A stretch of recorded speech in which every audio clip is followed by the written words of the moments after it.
Good evening and welcome to City Council's Education, Youth, and Families Virtual Committee Meeting. Today is Wednesday, October 14th.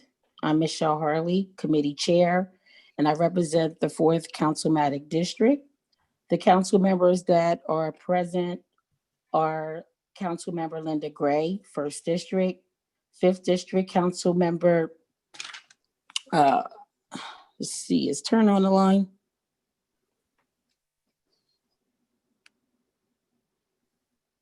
No. We have Council Member Bud Friel representing the 8th District.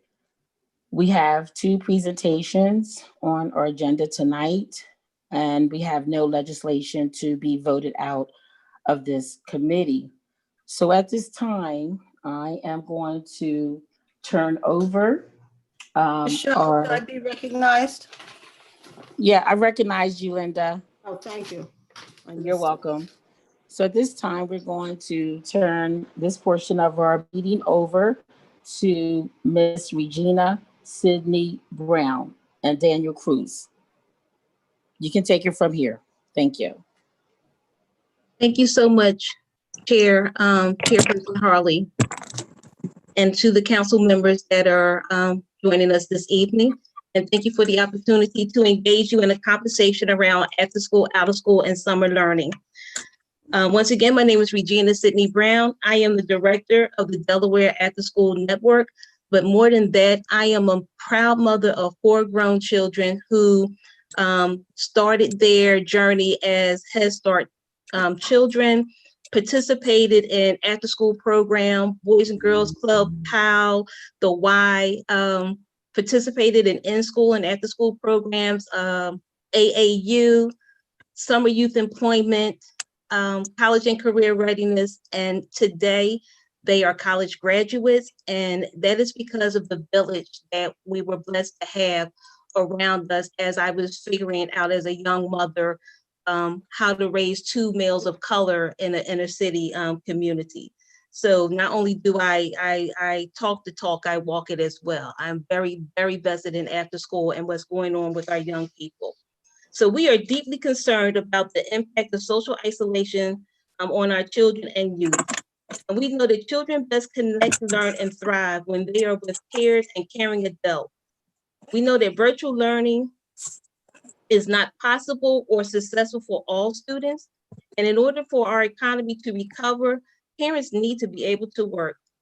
Children with disabilities are impacted by social isolation, adjustment to virtual learning at a greater level than their non-disabled peers. And as school districts continue to plan for learning, they need to think beyond the school building and school staff to create a learning ecosystem that follow public health safety protocols, keep our children engaged in learning, and ensure that parents can work. We will need more space, more time, more educators, and more resources. And schools need help. When this pandemic first hit and we were all taken off guard, after school programs remained open. They pivoted very quickly to provide, continue to provide services for essential workers, families, grab and go lunches, and also address basic needs. So once again, schools need help, and after school programs and community-based organizations can answer that call for assistance. Excuse me, we're still on the first slide. Oh, I was just doing my intro. Oh, okay. I just wanted to make sure. Sorry about that. You're fine. And also, who am I controlling the slide? Chair? I think WITN is controlling the slides. Okay. So that was just. I'm sorry, before we move on, I want to recognize our 5th District Councilman Vash Turner. Go ahead, ma'am. Thank you. And so these programs offer opportunities for youth to develop strong, trusting relationships that research show can help buffer the impact of adverse childhood experiences and trauma. Students who participate regularly in quality after-school programs show improved engagement indicators such as attendance, behaviors, and coursework. And programs provide spaces for deep learning and for youth to use their talent, skills, and interests to innovate and thrive. But we also know that it's looking and feeling much different today. So in I also want Wilmington, to recognize Councilwoman Yolanda McCoy. Sorry, thank you. Thank you. Next slide, please. So my did you know wow factor. Did you know that 26,000 students participate in after-school programs? That 6,000 kids attend 21st Century Community Learning Centers? That we receive funding, federal funding to support 21st century programs? And in Wilmington, according to our data report back in 2018, as well as the University of Delaware's Extended Learning Opportunity Report, Wilmington has at least 46 after-school, out-of-school, and summer programs in 3 zip codes. We have 9 21st century programs in Wilmington, but we have 48,000 kids in the state that would attend the after-school program if one was available. We know that 21st century programs provide the academic support, enrichment, and school engagement, and that the work that we do complement the students' regular school academics. 21st century programs increase school attendance, increase school connectedness of participants, including families, caregivers, and school teachers, and increase the capacity of participants to become productive adults. And that's what we want for our young people, especially in the city of Wilmington.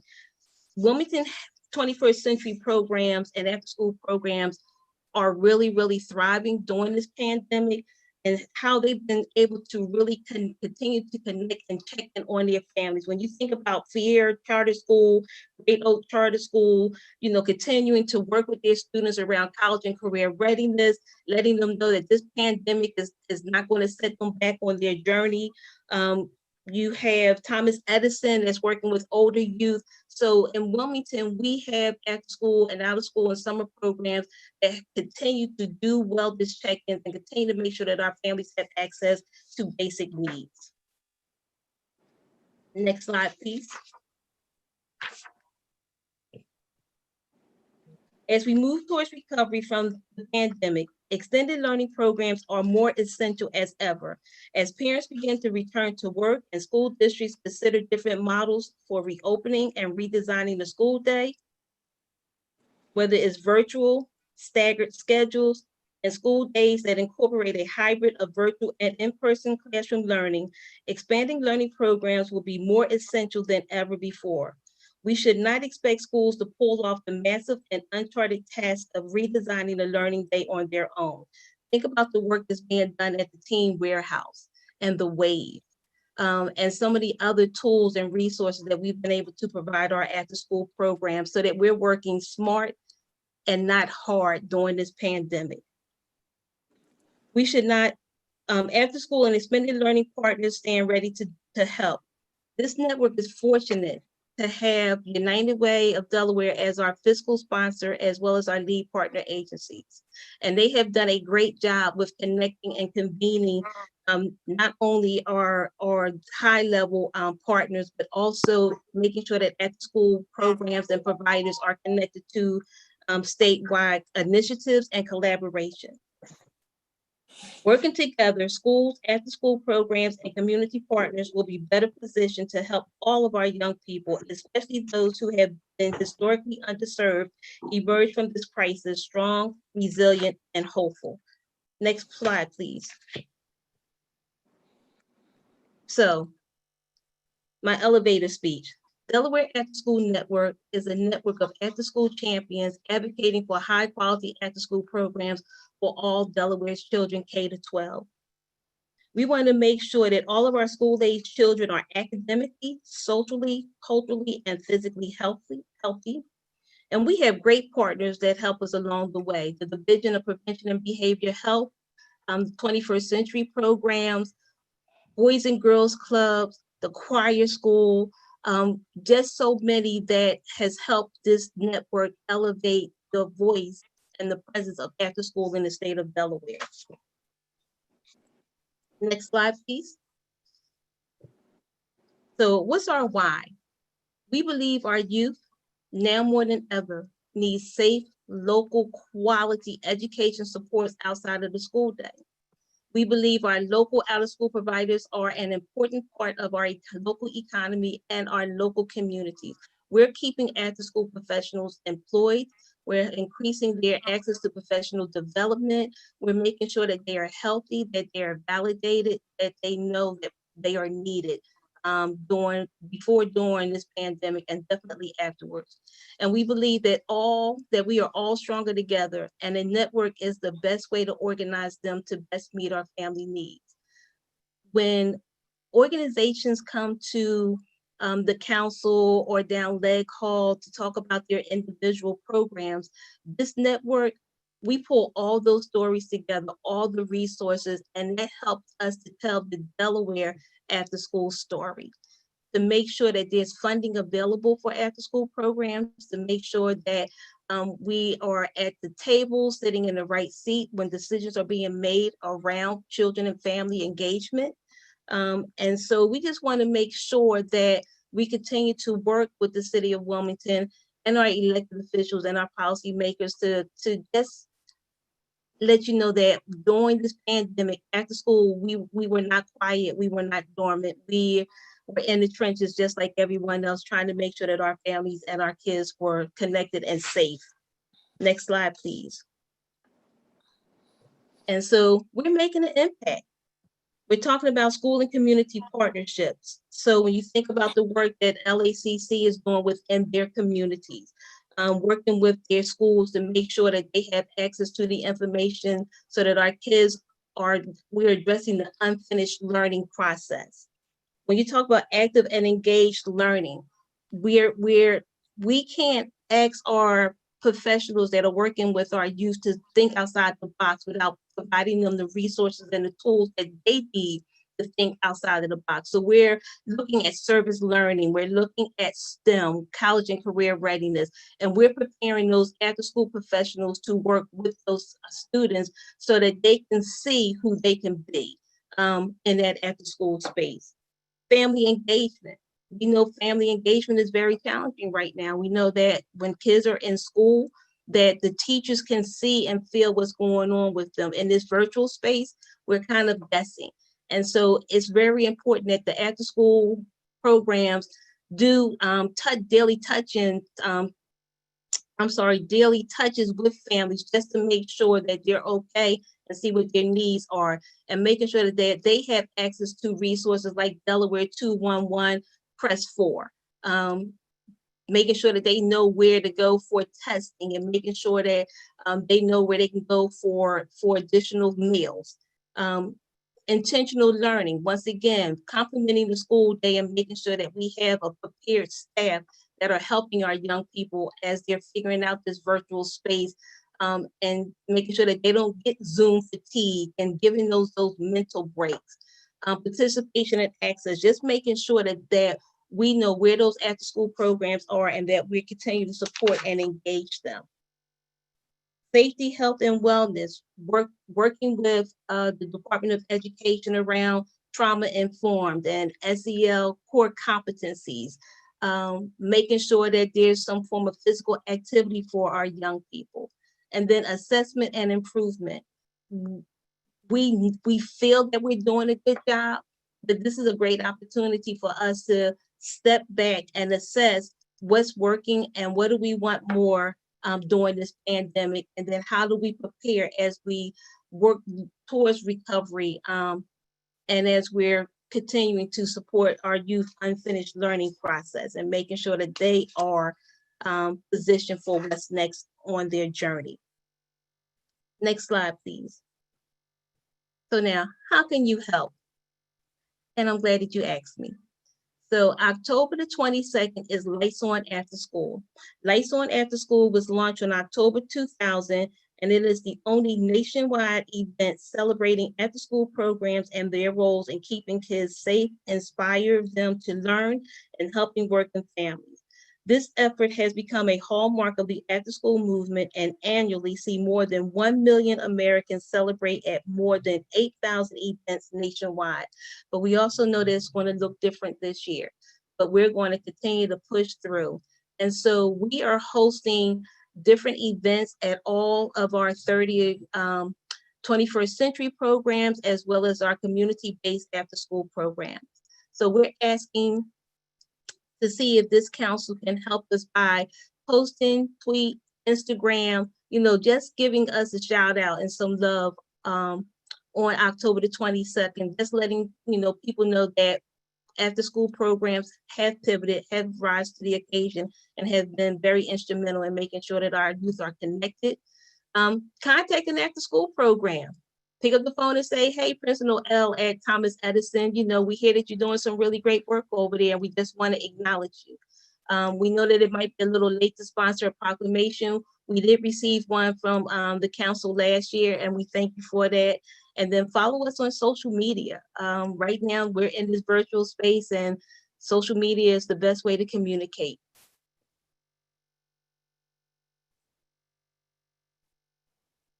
And if you have any questions, I am available. I wanted to be very respectful of the time. I know that I had about 10 minutes, so I'm hoping that I was within that 10 minutes time frame.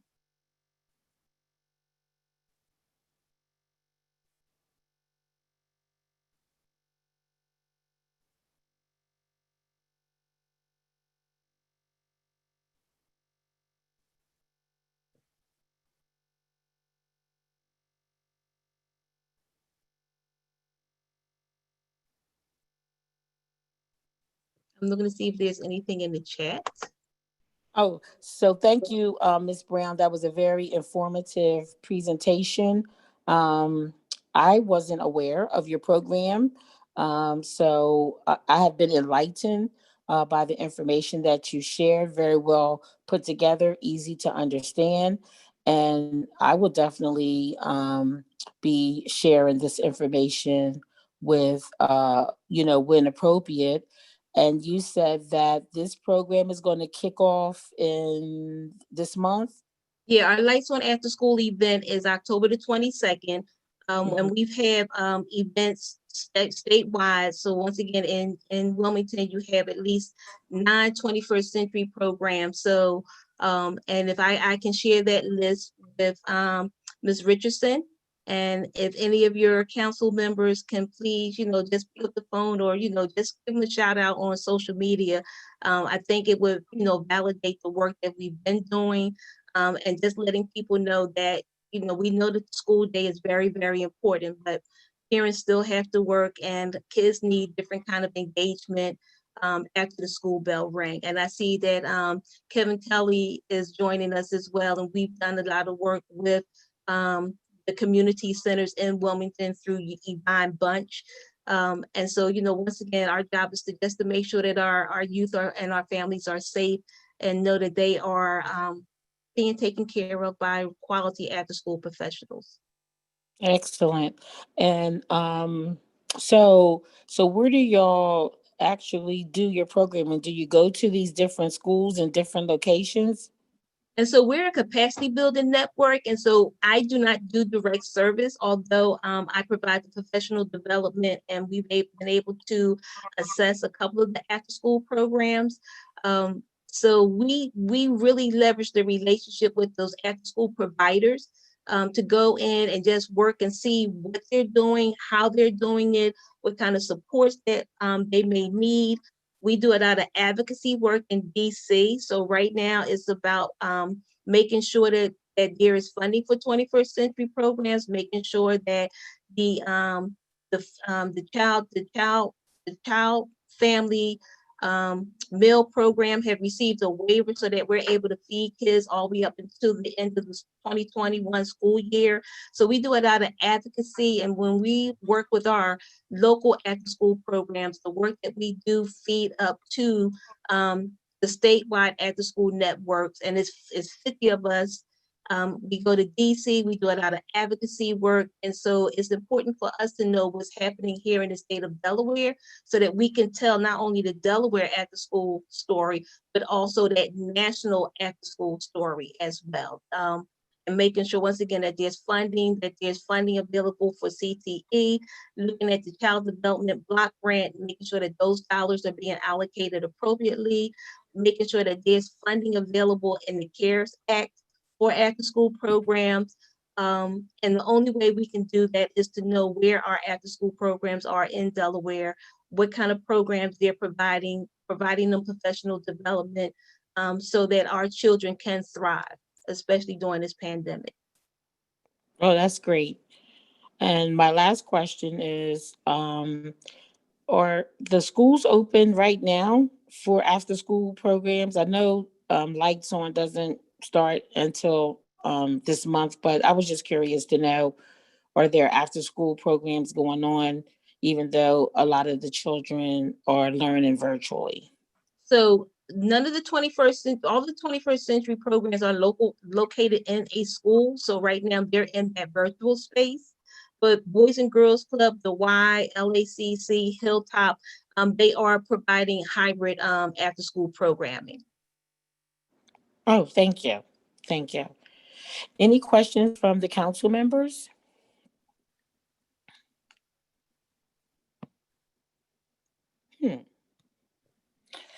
Well, okay, I guess that means that you did a poor excellent job.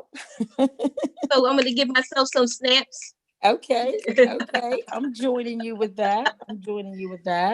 Well, again, thank you for a well put together presentation. It was very informative and insightful. And I will definitely keep in mind to give you guys a shout out. And if there's anything else that I can do as committee chair for education, youth, and family, please don't hesitate to reach out. And I guess before I let you go, I need to check and see if we have anyone from the public that have a question. So let me check. I don't think we do. Let's see. Okay. And last call to council members. Any questions? Yes, I think I have a question. Did Okay. Ms. Sidney state that I can't find where to raise my hand, so I just did she state that she can be a recipient of CARES money?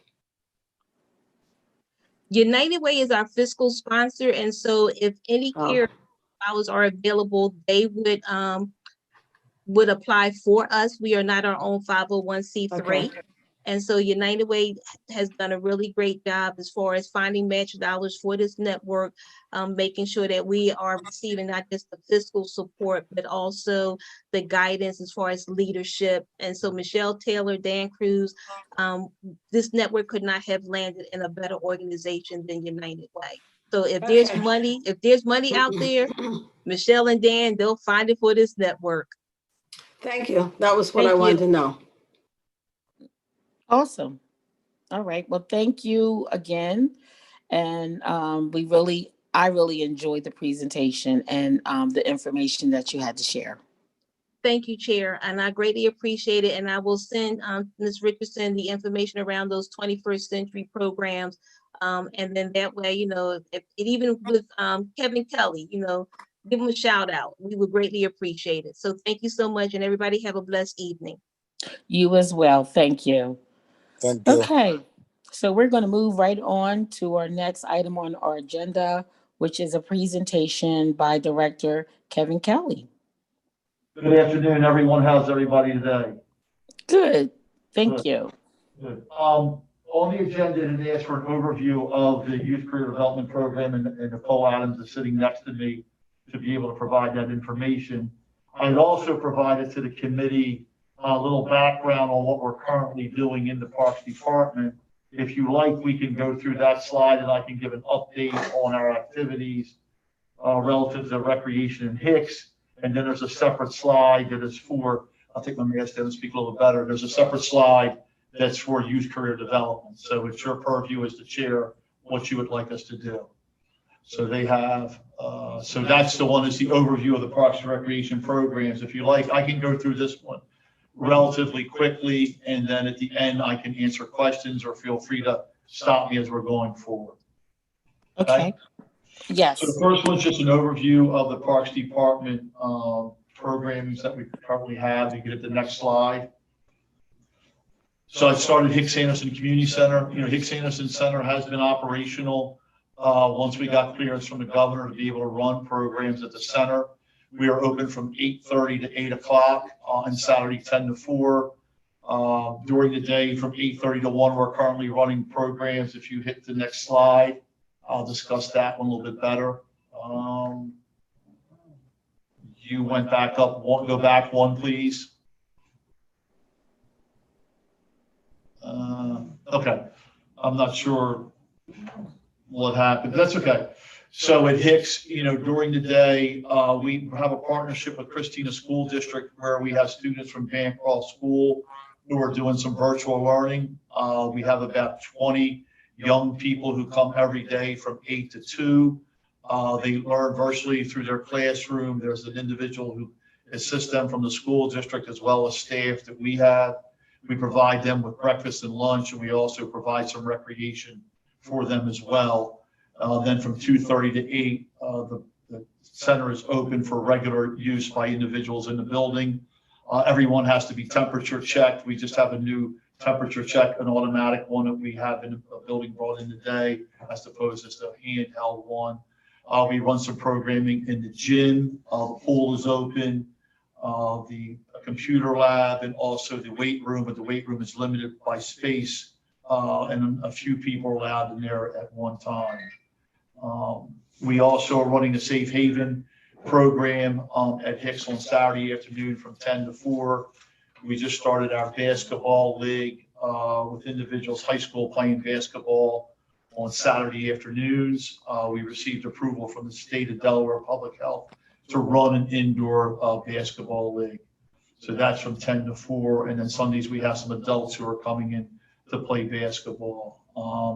We also we sent to council the Wilmington environmental course, accepting applications. That's a program for young people 13 to 18. They'll meet at Hicks once a week. They'll learn about the environment.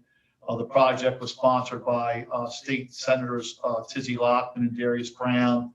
We received a $150,000 grant last year. That paid for last year's program, as well as some green jobs students for the summer to work for us. So we're hoping to be able to hire about 10 to 12 individuals who will work or come to be part of the program. And at the end of the program, they get a $500 stipend for their work. Why don't you hit the next slide, and I'll just go through that real quick. So the food program, we're back again serving food. You know, we served food during the COVID years. Not the COVID years, it seems like a year, a long time. But back during COVID, we gave out 300,000 meals between March and June. Right now, these are a listing of sites that are mobile. And what happens, we come to each of these sites each day, and you get a box with 5 breakfasts and 5 lunches to allow you to have meals through the week. So if you see those numbers, you multiply them by 5. We're doing that where the federal government has allowed us to continue to serve remotely, where people can grab the lunch, take that home to eat. You don't have to be a child. Your parents can come get the food and take it. Along with that, we also have, if you hit the next slide, I believe, see what happens next. Let's just go, I've already discussed that slide. Let's just go to the next one, please. Somehow or another, okay. Can you hit it again, please? One more. So there's the food program sites. These are the existing sites where we provide after-school food to a variety of nonprofits. As the presenter before, some of the areas that he talked about, we provide food after school for each of these sites. We've been doing that for a long, long time, and it's one of the better programs that we have. Now, if you go back one for me, please. Go ahead. Ms. Adams has a comment. I just wanted to let you know before Director Kelley moved on, that the sites that were listed are sites that we're serving breakfast and lunch to those that are, doing breakfast, if you would, throughout the program. So any of those sites that are on the list can get a breakfast, or, excuse me, a lunch, and some of them are getting dinner and snacks. So because of the waivers and a lot of the, if your traditional daycares or childcare centers are giving out, or allowing parents to drop their children off during the day, we've been, given approval by the state to provide breakfast and lunch. So I wanted to make sure that y'all pay attention to that list, because it is important for a child that needs to get a meal, a breakfast or lunch, they have that option as well. Currently, we're serving about 5,000 meals a day to all of those sites that were listed. So we've been pretty busy in this COVID world. The next slide there talks about the programs for Parks and Recreation. So again, we applied to the state of Delaware for permission to run those leagues through a COVID plan that had to be submitted. It was approved. All individuals who come to Eden Park, we check their temperature. Everybody's required to wear a mask, and there's signage about the importance of letting us know if you have any COVID systems. Well, what's nice about the program, we have a flag football league now for 8 and under, 10 and under, 12 and under, and 14 and under. We have about 20 teams playing within that league. They play Tuesday and Thursday nights. It's a great atmosphere, a lot of parents there and grandparents watching their kids play football. We also have a men's over 35 flag football on Sunday mornings that we also sponsor, which is starting to get some good participation as well. Also with Eden Park, we have soccer being played, lacrosse, tackle football, flag football. Howard High School now practices their JV soccer team here, and we'll have some games, as well as Padua High School will be playing some field hockey games at the field. So the fields are being pretty well utilized, along with Canby. We have football being played there, Alapocus and BBW. So that's just a little overview of some of what's going on. You can maybe go almost to the last slide, please. Sorry about the confusion. Keep going. So we have several grants that we'll be bringing to the committee that we've applied for. We applied for a grant for the for some park projects. One for Ms. Adams has some legislation for the food contract to have a renewable term to it. And then there's probably one that we received from Mr. and Mrs. Pritchett to do some coding training for young people at Hicks. We're going to prepare all those and have them on the agenda for the November meeting. So that's kind of a just overview of the parks programs. If anybody has a question, I'd be glad to answer them at this time. So yes, Director Kelley, thanks for this information. The question that I had is regarding the new sites. I think that you said that you're going to be starting. There was a slide that had Compton on it, that particular slide. Yes. And while you're looking for it, I want to recognize Council President Shabazz. Thank you, Madam Chair. Are you recognized, or can I ask my question? Oh, and you can ask your question as well. Okay, thank you. Director Kelley, out of all of the great numbers that you have espoused, that you have been feeding, and thank you so much for you and your team for the great efforts you've done during this COVID time. What portion of the number that we normally serve is what you're doing now, or has it exceeded what we normally would do? Ms. Adams will answer that question. I'll move the mic over to her. Can we answer the first question, please? Council member. Yeah, you had a slide that you shared that you're going to start with some other sites, I guess, with dropping off food, and I seen Compton as one of those sites. So if you could go back to that slide. Yes. Thank you.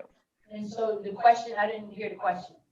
So when will you start? If I just wanted to make sure that I understood. So the sites that say new, they started on Monday. Oh, this Monday passed? Last week, Monday. Last Monday. It would be the the shorter slide. It says new site. It would have been October 5th is when we started. Okay. So my second question is, where is that site located? It says Compton. Can you go back to the slide? Can you pull up the slide, please? That was, not that one, the previous one possibly. Yes, the previous one. Keep going. Keep going. It was kind of that. Right there, right there. Okay. So Yes. any mobile site is almost like a bus route. So along a corridor, there are 3 or 4 stops. So for Compton houses, if you want more information as far as the date, the times, we can forward that information to you. Okay, yeah, that would be great because I just, if y'all are stopping, we're the location, so I can help get the information out. That was my main reason for wanting to come back. Good question. So we can forward you the stops, but anywhere where it says mobile route, there are 3 or 4 stops to the final. So before we get to actual Compton House apartment, there are 3 or 4 stops along that route, and we can give you the markers so that you'll know to share the information with constituents. Okay, great. And Council President and then Council Member Gregg. Thank you. Do I need to repeat my question? I'm sorry, Madam President, can you repeat that question for me, please?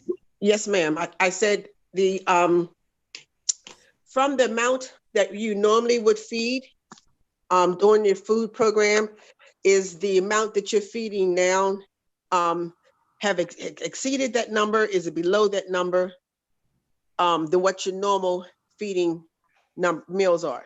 So typically in the CCFP world, which runs from October to the last week in May or the first week in June, we typically serve anywhere from 1,100 meals to 1,200 meals.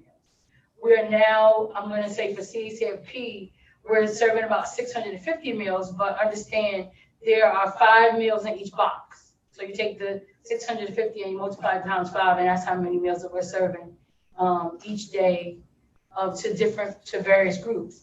Now for SFSP, because we are still in COVID emergency, we're also serving breakfast and lunch. And so in the summer, we will have 5,000 meals a day. Now we're serving both breakfast and lunch. So we have increased what we would typically serve during this time. So the answer is yes. Okay, what my purpose of the question was, Madam Chair, if you mind if I follow up, the purpose of the question was to see if we are reaching all that we normally reach. If we are not reaching enough of the families that we normally would reach, does that mean that we need to do some more outreach to ensure that the families who are used to, that before have a need of the food, that we're making sure we're getting to them? That was my purpose of my question. So we can always do more outreach. I would never say that we haven't reached everyone, but understand that because this is typically a time for the schools to support the families, the city has come to assist, which is why we're serving breakfast and lunch, because we recognize that the school districts can't reach every student. So we've added a breakfast and lunch component during a time when we typically would only serve dinner and snack. So the meals that we're serving during the day, we typically wouldn't serve because this is a child adult food care program time frame. So absolutely, we can always do more outreach. And what we can do is, if you want me to forward you the sites, or we have on the slides of where we are feeding, if there's some places that we've missed, please let us know so that we can, make sure that we provide the service. And if you would provide that information as well as your means of communication, so we're not doing duplication, and we can see where maybe the holes might be to assist you in getting the word out further. I thank you. Absolutely. Yes, ma'am. Thank you. Thank you, Madam Chair. You're welcome. Councilmember Gray? Thank you, Madam Chair. Well, my question was going to be, is there a food distribution area in the 1st District? And I guess if you give us the chart of where they are, I could determine that, but just I'd like to know if there were. And then to Director Kelley, is there a summer program for students in Haynes Park this summer? It's not summer, this fall. So to answer your question, let me go back to me on this crazy camera here. is, oh, wrong way. I'll get it. Keep going, keep going, keep going.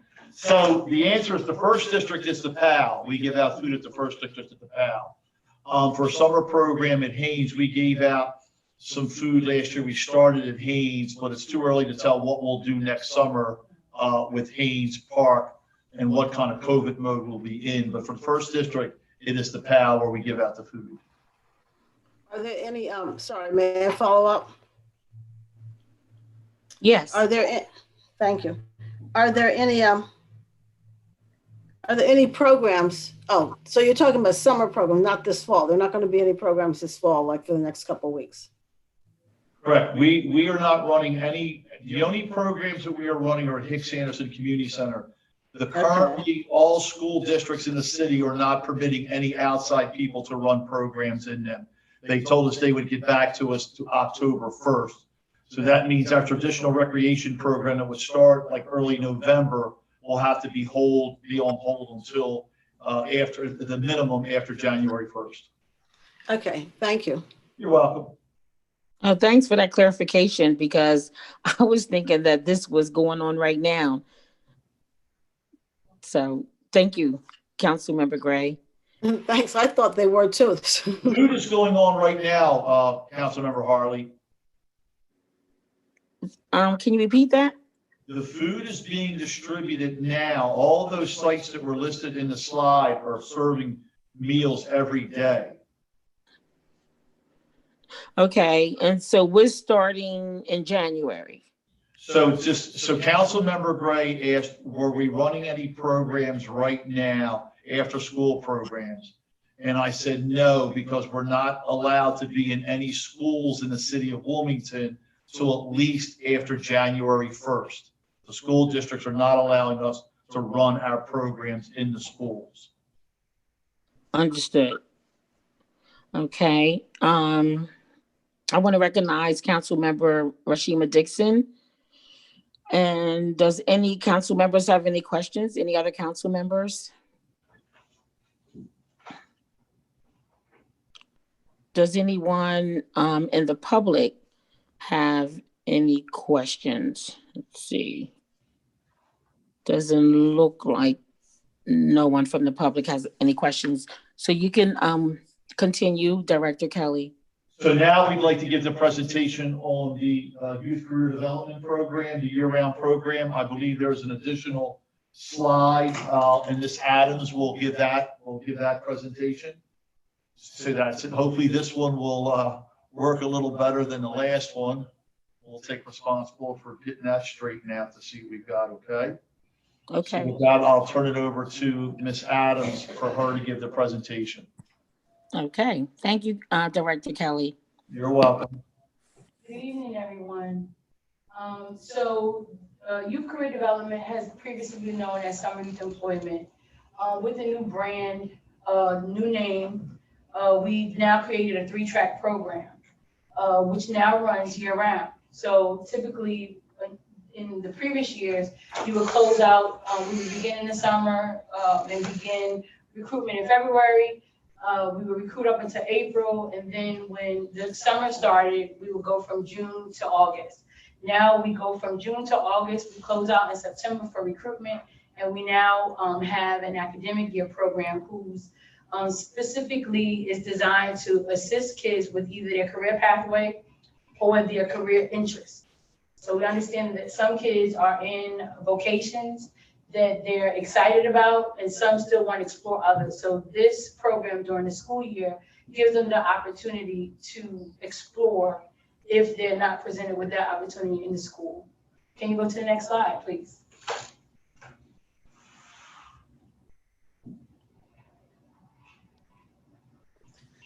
So as I said, what you see there is the device that you can now use. Back when you had to turn in a paper application and wait to hear from the city to determine whether or not you could participate. Now you go to WilmingtonYouthJobs.com through our online portal to apply for a registration to be considered for employment. And that's for both the academic school year and the summer. So if you don't mind going to the next slide, please. As I said before, it's a 3-track program. The career pathway track runs from October to April. The workforce track and internship track, they run concurrently during the summer season. Internship track, we work with Christiana Care, St. Francis, University of Delaware, and so forth. And the kids in the internship track is a little designed like what we do now in the career pathway track. However, the difference between those two is the internship track, you interview competitively. The outside site chooses you. So that's United Way, Warehouse, and so forth. During the career pathway track, which is what we have launched beginning this past Monday on the 12th, we typically try to place the child in a place where they think they want to explore when they finish high school. So we have some co-op students from Howard and Hudson. We take in anywhere between the ages of 14 and 21, and we give them a real world experience on what it is like to enter. Some entering the workforce this year will be for the first time. Others are returners from the summer. Can you go to the next slide, please?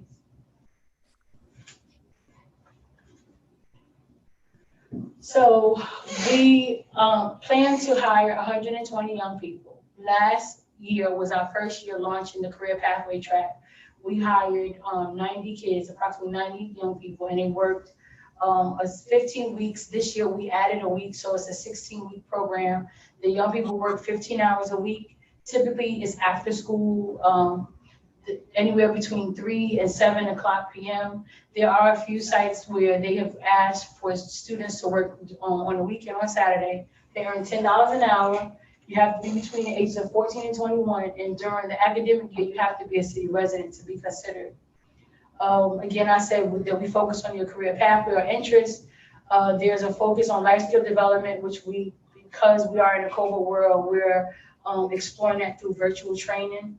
And like the summer, you're assigned a counselor and now a junior counselor. Next slide, please.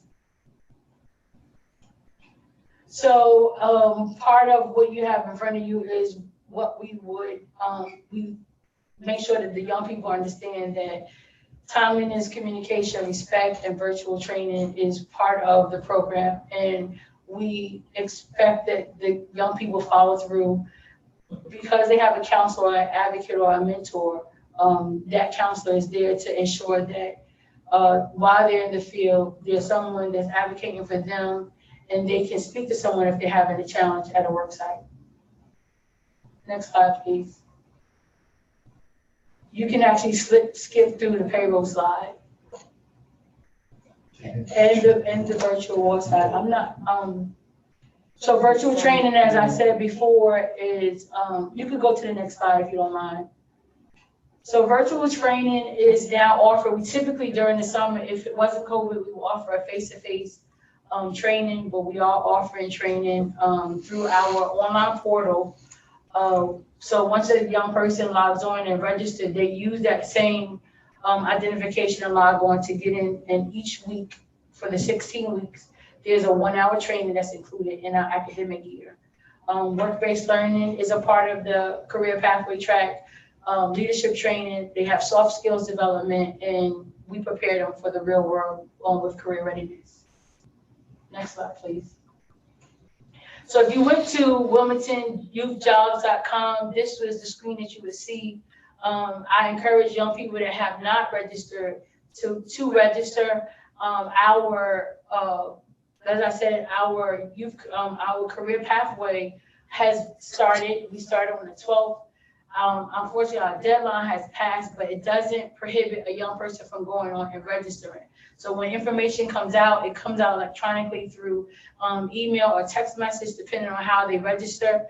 So it would behoove a young person to log on to our portal so that they're part of our database.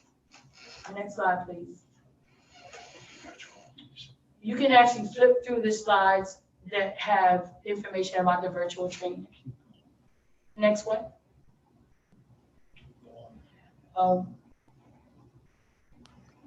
probably one more.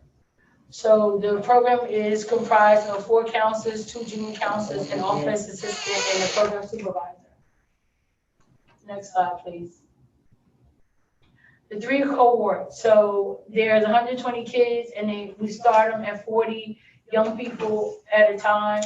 From October 12th, which is this past Monday, those young people will work through February 12th. In November 2nd, the second cohort begins. And just to kind of give you an understanding of how we divide the cohorts, the very first cohort are returning young people. They're kids that work over the summer. When we get to our second cohort, we have half of the population are young people that worked in the summer and they're returning. And the other half, we've opened it up to kids who did not have the opportunity during the summer. And then our very last cohort that starts December 7th are young people who haven't worked this past summer at all. So there is an opportunity there for those that may not have had the opportunity. Now, last year when we did the cohorts, predominantly it was returning young people. You can go to the next slide, if you don't mind. This just slide just names who our counselors are for this season. Next slide, please.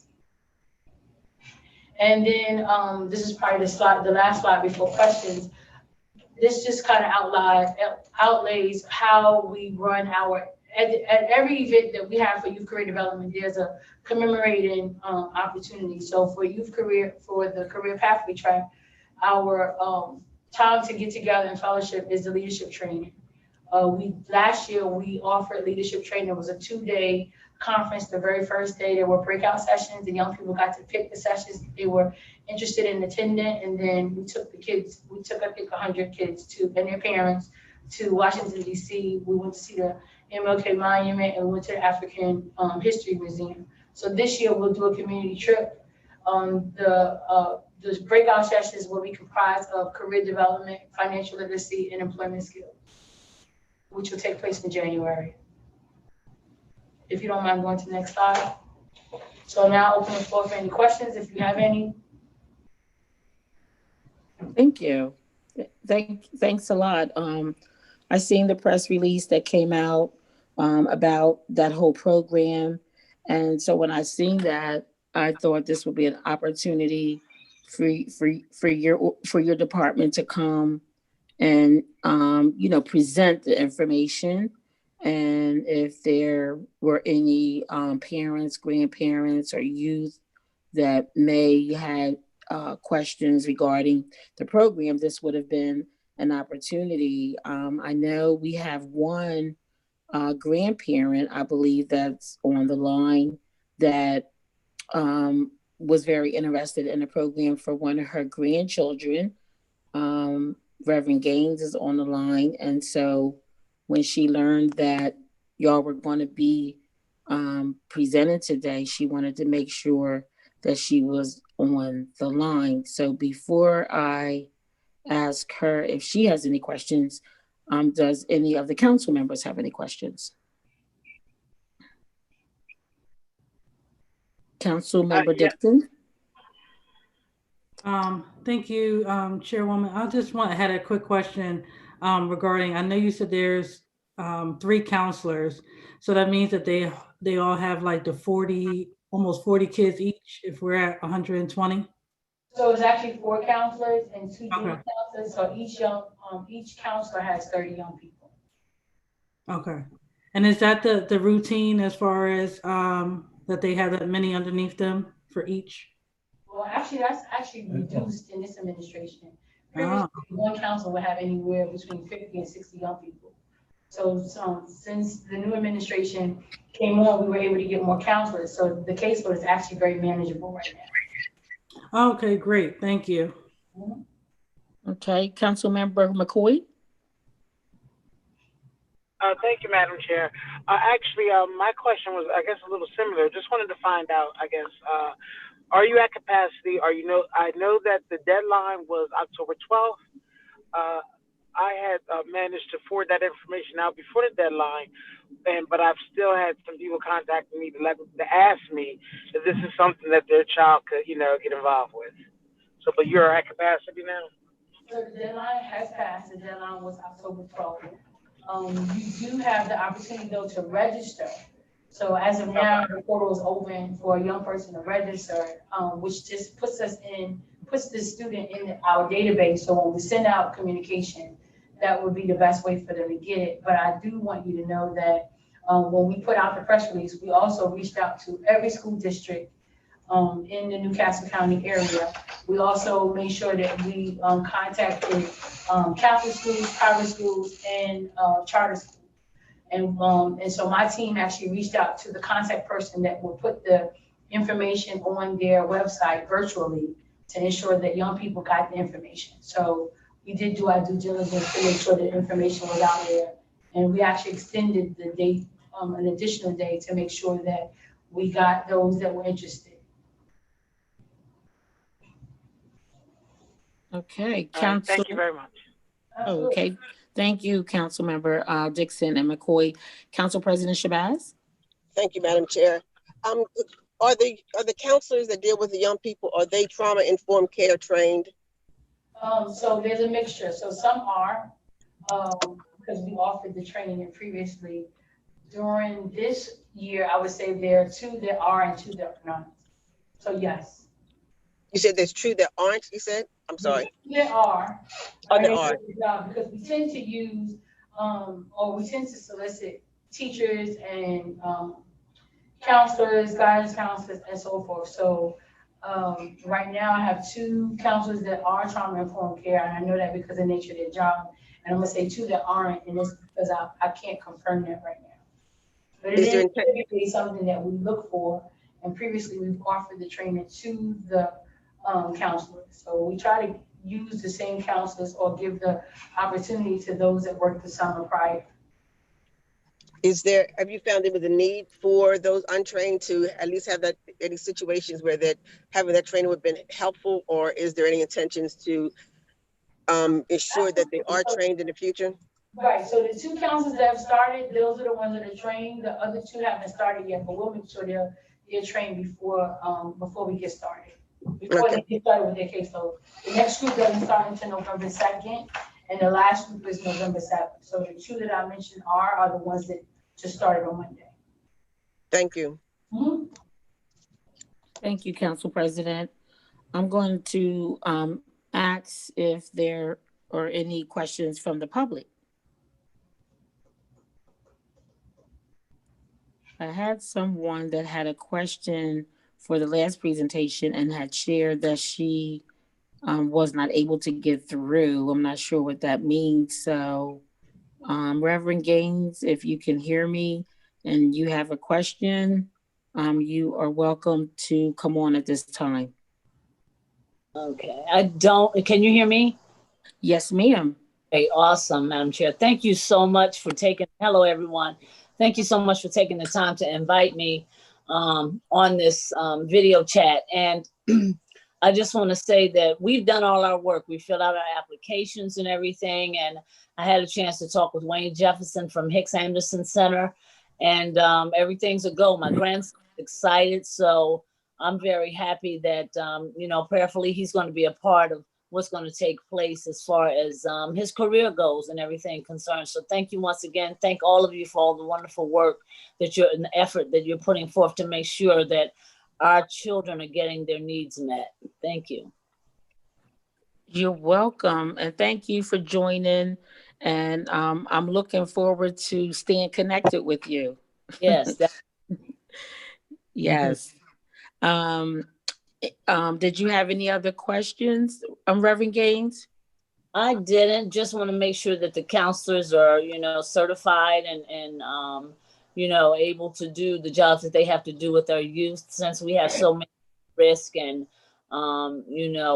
so many issues going on within our city. Just want to make sure that they can give the best possible care that they can to our youth.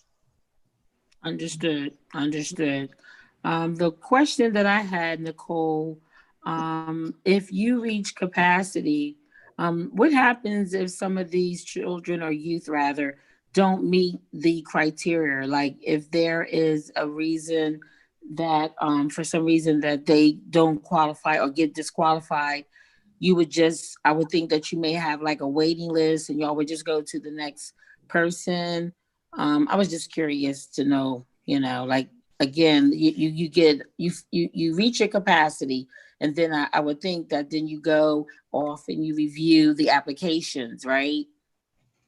So, we'll create a waiting list if we see that is needed. Mhm. So that because we noticed last year there were kids that started and then, basketball season came up or soccer came up.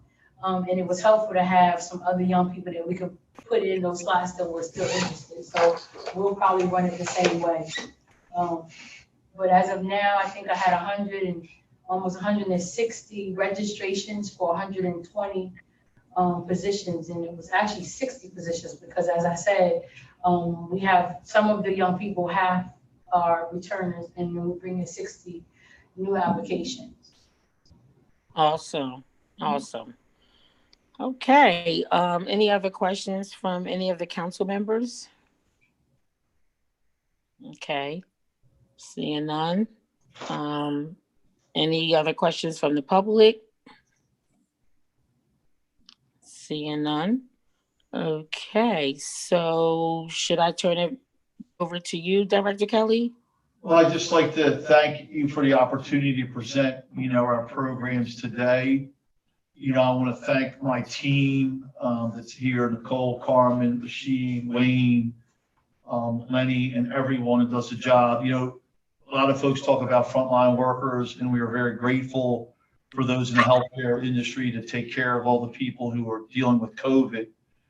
But the staff that myself and the mayor are very proud of are out here every day. We've been feeding folks since the pandemic started. We've been providing recreational opportunities since it started. We've been providing job opportunities for young people, throughout. Now we have recreation. So we're trying to provide them an opportunity because they're getting tired of being on a Zoom call all day, just as we are. They want to get out and have some fun.